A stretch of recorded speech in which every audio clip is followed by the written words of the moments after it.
आज जो हम लेक्चर स्टार्ट करने लगे हैं ना, वो उसमें सबसे पहले हम ये पढ़ेंगे कि स्टेट के कंपोजिट्स क्या हैं। मतलब स्टेट अगर एक रियासत बनानी है तो उसके अहम इज्जा क्या हैं। फिर उसके साथ हम सॉवरेनिटी तो देख ही चुके हैं ना, तो सबसे पहले हम किसकी बात करते हैं, स्टेट की बात करेंगे और उसका एक लीगल फ्रेमवर्क वो काम कैसे कर रहा है। ठीक है, जी। तो इसके लिए सबसे पहले ये वाला हैंडआउट हम देखते हैं कि जिसमें स्टेट के बारे में बताया हुआ है और स्टेट के कंपोनेंट्स के बारे में बताया गया है। देखिए, जब जी आप मैम। रियासत का नाम लेते हैं ना, तो हम ये कहते हैं कि ये एक सेटअप है, एक गवर्नमेंट है, एक इस्टेब्लिशमेंट है, जिसमें ये होता है कि किसी को इख्तियार दे दिया जाता है और हर तरह के वो जो बैरूनी दबाव होते हैं या इंटरनल दबाव जो भी होता है वो उससे आज़ाद होता है। रियासत हमने क्यों बनाई होती है, हमने इसलिए बनाई है ना कि एक कौम को रिप्रेजेंट करेंगे, ठीक है ना, वहाँ की जो आवाम है उसकी फलाह बहबूद के लिए काम करेंगे, ठीक है ना। ये चीज़ें हम इसमें डिस्कस करेंगे। A state is a polity under a system of governance. A widely used definition from the German sociologist Max Weber is that a state is a polity that maintains a monopoly on the legitimate use of violence, although ji other definitions are not uncommon. Some states are sovereign, known as sovereign states, while others are subject to external sovereignty or hegemony, wherein supreme authority lies in another state. अच्छा, जब आप रियासत की बात करेंगे ना, तो ये एक निज़ाम चलाने का तरीक़ेकार है। ये एक ऐसा निज़ाम है जो कि ये अख्तियार रखता है कि वो वायलेंस भी यूज़ कर सकता है, ठीक है। कुछ रियासतें सॉवरन स्टेट्स कहलाती हैं, मतलब कि वो ऑल इन ऑल होती हैं, उन पे कोई भी अपना दबाव इस्तेमाल नहीं कर सकता।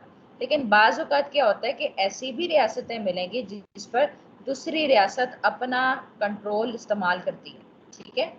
In ji a ji. federal union, the term state is sometimes used to refer to the federated polities that make up the federation. अच्छा, रियासतों के लिए बाज़-औक़ात हम फेडरेशन का लफ्ज़ इस्तेमाल करते हैं। फेडरेशन क्या होता है? जिसे आप कहते हैं मरकज़ी हुकूमत, कि एक सेंटर होगा और उसी के मुताबिक हुकूमत की जाएगी, ठीक है। In international law, such entities are not considered states, which is a term that relates only to a national entity, commonly referred to the country or nation. मतलब बैनुल-अक़वामी सतह पर हम ऐसी रियासतों को तसव्वुर नहीं करते कि रियासत का मतलब सिर्फ नेशनल एंटिटी तक महदूद नहीं है, ठीक है। जी मैम। इसके साथ ये एक और भी हैंड आउट है, इसका भी देख लेते हैं हम इंट्रोडक्शन। आप बेशक मिला के इसमें से यूज़ कर लीजिएगा। अब ये एक मैंने हैंड आउट बनाया था जिसमें मैंने बताया था कि स्टेट क्या होती है, state society, state and society क्या होती है, वेलफेयर कॉन्सेप्ट ऑफ स्टेट दिया था, Islamic concept of welfare state दिया था और स्टेट एंड गवर्नमेंट दिया था। तो यहाँ से भी आप एक्सट्रैक्ट कर सकते हैं मटीरियल।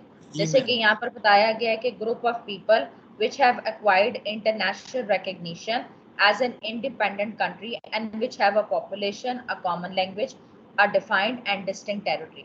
मतलब लोग जब इकट्ठे होकर बैनुल-अक़वामी सतह पर उन्हें तस्लीम कर दिया जाता है कि वो एक खुद मुख्तार रियासत है जिसकी अपनी आबादी है, अपनी एक ज़ुबान है और एक मुख्तस कर दी गई है और एक स्पेसिफिक कर दी गई है एक टेरिटरी, ठीक है, एक इलाकाई हदूद जिसके अंदर वो रह रहे हैं, ठीक है। फिर उसके बाद आप यहाँ से स्टेट की डेफिनेशन ले लें। ऑक्सफोर्ड डिक्शनरी में बताया गया है, Oxford dictionary of law, a sovereign and independent entity capable of entering into relations with other states and enjoying international legal personality. मतलब ये खुद मुख्तार एक रियासत है जो कि काबिलियत रखती है कि दूसरी रियासतों के साथ ताल्लुकात बना सकती है और बैनुल-अक़वामी सतह पर अपनी कानूनी शख्सियत को भी इंजॉय कर सकती है और रिकग्नाइज करवा सकती है, ठीक है। फिर इंटरनेशनल लॉ के पर्सपेक्टिव से देखते हैं कि रियासत होता क्या है।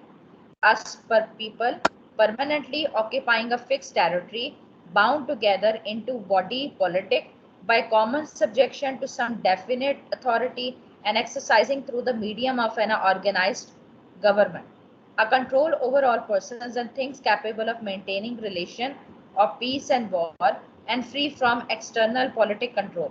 अच्छा, जब मुस्तकिल तौर पर एक इलाकाई खत्ते पर लोग रह रहे हैं, ठीक है, और उन पर किसी की एक अथॉरिटी है, डेफिनेट मतलब मखसूस अथॉरिटी कर दी गई है और एक ऑर्गेनाइज गवर्नमेंट के जरिए वो अपना कंट्रोल एक्सरसाइज कर रहा है उन लोगों पर, और क्या काम करता है वो? पीस एंड वार के मामलात को मेंटेन करता है और वह बैरूनी जी हर तरह के दबाव से आज़ाद हो। तो ऐसी रियासत को हम तस्लीम करेंगे इंटरनेशनल लॉ के मुताबिक। ठीक है, उसके बाद जी डेफिनेशन बता दें स्टेट की। Woodrow Wilson, state is a people organized for law within a definite territory. Saman, state is a society established for the maintenance of order and justice within a determined territory by way of force. मतलब law and order आपने maintain रखना है एक मखसूस इलाकाई हदूद में, और आप फोर्स भी इस्तेमाल कर सकते हो। ठीक है, डेरिवेशन आप जी देख लें। Drive from word status, earlier used by the German tribe Teutons. The Greek used the word polis to denote the city state, and Romans used the term civitas, which means state.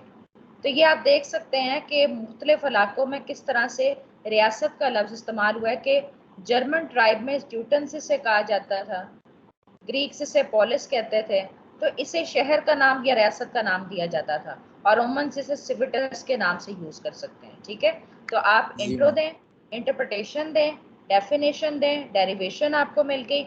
और अब ये वाली भी हम heading add कर लेते हैं कि स्टेट का कॉन्सेप्ट इवॉल्व कैसे हुआ इन प्रोमेटिव सोसाइटीज। अच्छा, वो जो एवोल्यूशन हिस्टोरिकल बैकग्राउंड वाला जो क्वेश्चन किया था ना, वो अगर जस्ट जी आप थोड़ा थोड़ा मेंशन करके वही आप लिख देते हो तो वो भी ठीक है, जो ठीक है मैम। प्रीवियस हमने हैंड आउट डिस्कस किया था। In primitive societies, head of the family enjoyed this privileged position. Later, the society passed through a stage of its evolution when human loyalties were extended to the chief of the tribe.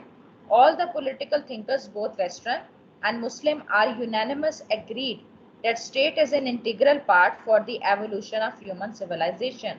The Holy Prophet, peace be upon him, established a city-state after migration to Medina and evolved a full-fledged socio-economic, cultural and political system on the revolutionary lines which provides a model to be followed by the succeeding generation. तो आप इसमें देख सकते हैं कि primitive stages में जो खानदान का सरबराह होता था वो इस प्रिविलेज पोजीशन को एंजॉय करता था। उसके बाद जब सोसाइटीज फर्दर डेवलप हुई हैं तो कबीले का जो सरदार होता था उसे ये इख्तियार दे दिया गया था। फिर क्या किया गया कि डिफरेंट जो थिंकर्स हैं उनका ये मानना है कि जो रियासत है बहुत बड़े ज़रूरी हिस्सा है इंसानी तहजीब व तमद्दन का। उसके बाद इस्लामी रियासत की जो क़याम रखा गया था उसके वाले से यहाँ पर डिफाइन इधर एक्सप्लेन कर दिया गया। अच्छा जी, अब हमारा जो असल क्वेश्चन है कि कंपोनेंट्स क्या हैं स्टेट के। तो एक रियासत में पॉपुलेशन, टेरिटरी, गवर्नमेंट, सॉवरेनिटी ये होना ज़रूरी है। आगे जाने से पहले हम अगले हैंड आउट को देखते हैं जो कि स्टेट का वेस्टर्न कॉन्सेप्ट की मैं बात कर रही थी।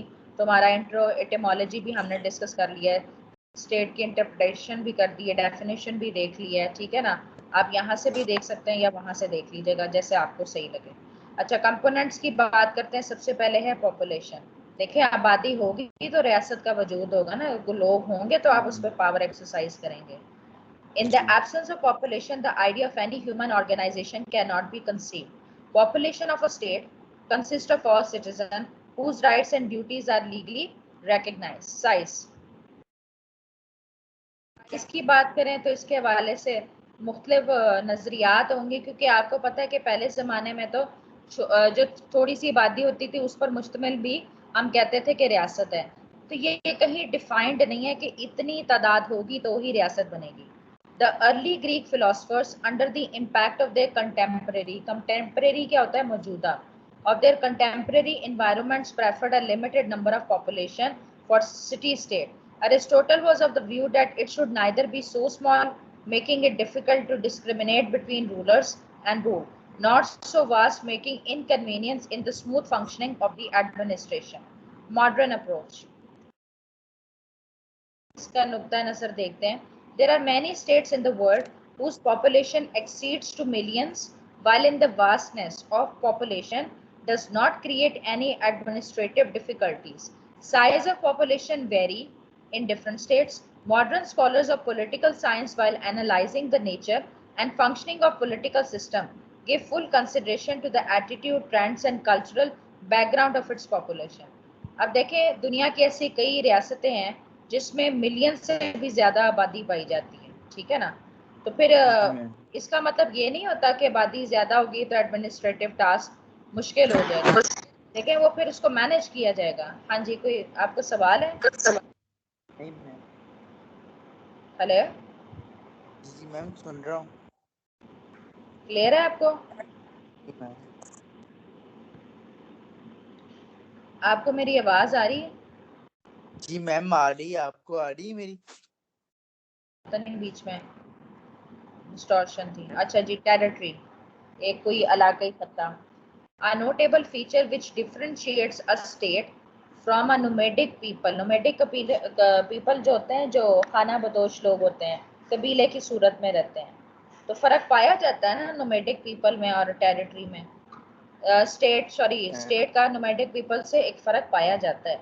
A notable feature which differentiates a state from a nomadic people in its territory, there have been different religious, ethnic, and political groups in the past who were well organized and disciplined with clear political objectives, but their organization could not be identified with body politic due to the absence of a definite territory.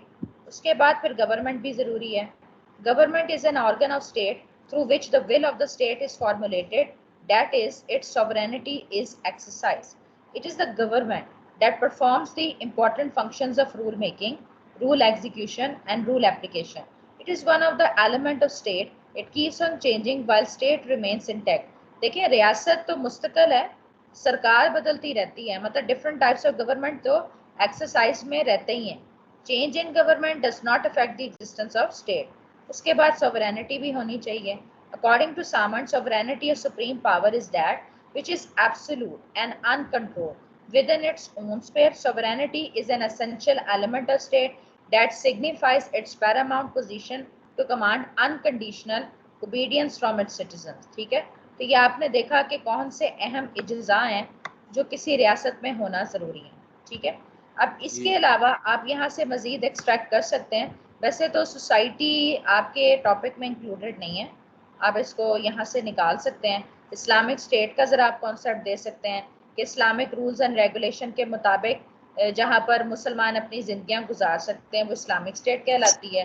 ठीक है, Islamic state की ज़रूरत क्यों महसूस हुई, यहाँ से आप थोड़ा सा इसको एड अप कर सकते हैं। अदरवाइज इस्लामिक स्टेट पे क्वेश्चन नहीं पूछा गया। ठीक है, ये बाकी इस्लामिक स्टेट के कॉन्स्टिट्यूशनल स्ट्रक्चर बता दिए गए हैं। उसके बाद स्टेट एंड गवर्नमेंट में क्या फ़र्क है ये भी अब आपके सिलेबस में से निकाल दिया गया। फिर वेलफेयर स्टेट क्या होती है, ये मर्जी आप लिखना चाहें, अदरवाइज आप इसको ओमिट यहाँ से कर सकते हैं। ठीक है, अच्छा, टॉपिक अब आपके सामने है कि स्टेट के कंपोजिट्स क्या हैं और उसका लीगल फ्रेमवर्क क्या है। अच्छा, एक आइडिया इसमें मैं आपको दूंगी कि लीगल फ्रेमवर्क मतलब कानूनी तरीक़ेकार कैसे चल रहा है। आप फंक्शंस ऑफ स्टेट लिख के ना, आप ये जो लास्ट हेडिंग है ना, इसकी क्या नाम है, वेलफेयर की, फंक्शंस ऑफ वेलफेयर स्टेट, तो फंक्शंस ऑफ स्टेट करके ये तमाम पॉइंट्स आप इसमें ऐड कर सकते हैं। जी समझ रहे हैं आप मेरी बात? लिखे तो काफी ज्यादा हैं, जितने आपसे हो सकते हैं आप उतने मेंशन कर देना। ठीक है, ये लीगल फ्रेमवर्क की हेडिंग डाल के तब भी ये मटेरियल आप इसमें ऐड अप कर सकते हैं। ठीक हो गया? उसके बाद उसके अलावा सॉवरेनिटी तो आप ऑलरेडी पढ़ चुके हैं। ठीक है, यहाँ तक ठीक है, या फिर आपने और टॉपिक करना है इसमें, मुझे बता दें। ठीक है मैम, मेरा तो टाइम भी होने लगा अब जुमे का। अच्छा, इंग्लिश का काम आपने किया था? जी